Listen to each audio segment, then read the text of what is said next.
అందరికీ నమస్కారం. నేను మీ మదిరే రంగసాయి రెడ్డి, అడ్వకేట్.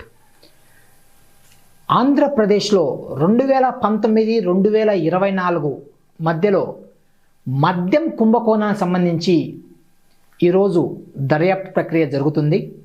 2019లో అధికారంలోకి వచ్చినటువంటి వైసీపీ ప్రభుత్వం ఏదైతే ఉందో, తను ఏదైతే హామీ ఇచ్చిందో సంపూర్ణ మద్య నిషేధం, ఆ హామీకి పూర్తిగా తూట్లు పొడచడమే కాకుండా ప్రభుత్వమే మద్యం రిటైల్ షాపులని నిర్వర్తించే ఒక దుస్సాహసానికి పాల్పడింది.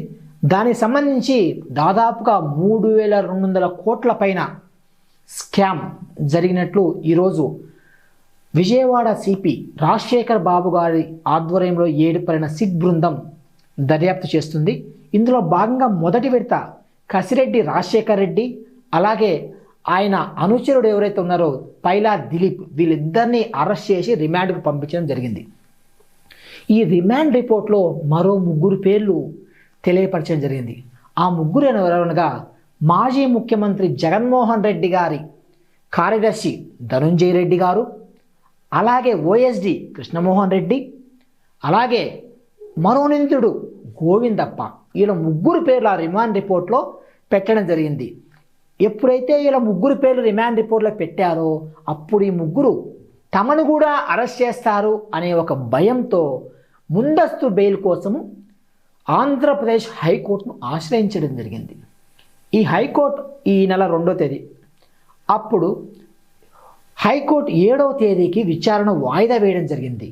ఈ వారంలో మమ్మల్ని ఏమైనా అరెస్ట్ చేస్తారనే ఉద్దేశంతో వాళ్ళు వెంటనే సుప్రీంకోర్టుకి వెళ్ళారు. సుప్రీంకోర్టు హైకోర్టులో కేసు పెండింగ్ ఉండగా ముందు హైకోర్టులో చూసుకోండి అని పంపించిన క్రమంలో హైకోర్టులో 7వ తేదీ కేసును 3 పైన బెయిల్ పిటిషన్స్ కొట్టివేయడం జరిగింది. తర్వాత సుప్రీంకోర్టుకి వెళ్తే అక్కడ కూడా చుక్కెదురైంది. ఇప్పుడు ఈ ధనుంజయ రెడ్డి గారు, అలాగే కృష్ణమోహన్ రెడ్డి గారు, అట్లాగే ఈ గోవిందప్ప, వీళ్ళను ఏ క్షణమైన అరెస్ట్ చేసే అవకాశం ఉన్నట్లు తెలుస్తుంది.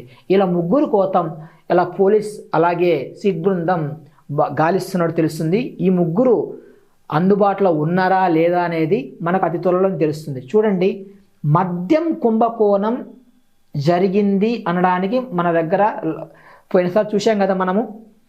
అసలు రాష్ట్రంలో కొత్త బ్రాండ్లను తీసుకొచ్చారు. అసలు ప్రభుత్వం ఏమి చేయాలి?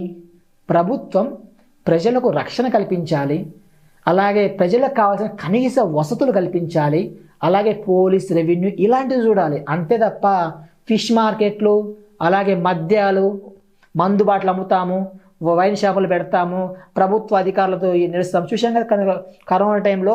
మన దురదృష్టం ఏంటంటే చదువు చెప్పే టీచర్లను, కొంతమంది టీచర్లను కూడా వైన్ షాపుల కాడ కాపలా పెట్టారు. ఇది ఆ దుస్థితి. ఇప్పుడు మద్యం డబ్బు లేకపోతే ప్రభుత్వం నడవదా? ఆలోచించండి ఒకసారి. అంటే మద్యం మీద ఆ రోజు సంపూర్ణ నిషేధం విధిస్తామని చెప్పిన వాళ్ళు సంపూర్ణంగా అన్ని దారులు ఓపెన్ చేసి మద్యం కుంభకోణానికి పాల్పడి తన అనుచరులు ఎవరైతే ఉన్నారో వాళ్ళ జోబీలు నింపుకోవడం కోసమే మద్యం పాలసీ మార్చారు. ఈ మద్యం పాలసీ ఏదైతే ఉందో ఢిల్లీ లిక్కర్ స్కామ్ కంటే నెంబర్ ఆఫ్ టైమ్స్ చాలా పెద్ద స్కామ్ అని చెప్పేసి ఈరోజు విశ్లేషకులు తమ వాదన వినిపిస్తున్నారు. ఏది ఏమైనప్పటికీ అతి త్వరలోని మిగతా అరెస్టులు కూడా ఉండే అవకాశం ఉంది.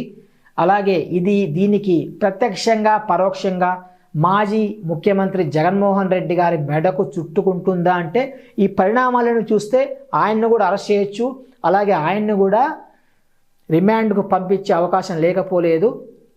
ఇప్పుడైతే enforcement director already CP Rajasekhar Babu గారిని ఆ కేసుకు సంబంధించి ఎఫ్ఐఆర్ కాపీ, అట్లాగే ఇప్పటిదాకా జప్తు చేసిన బ్యాంక్ అకౌంట్లను కూడా సబ్మిట్ చేయమని లెటర్ రాయడం జరిగింది. దానికి ఆల్రెడీ ప్రత్యుత్తరంగా సిపి రాజశేఖర్ బాబు సిట్ అధినేత లెటర్ రాయడం జరిగింది. అతి త్వరలోనే ఈడీ ఈ కేసులో ఇంటర్ఫేర్ అవ్వచ్చు. ఇంటర్ఫేర్ అయిన తర్వాత అరెస్టుల పరంపర చాలా వేగవంతంగా ఉంటుంది.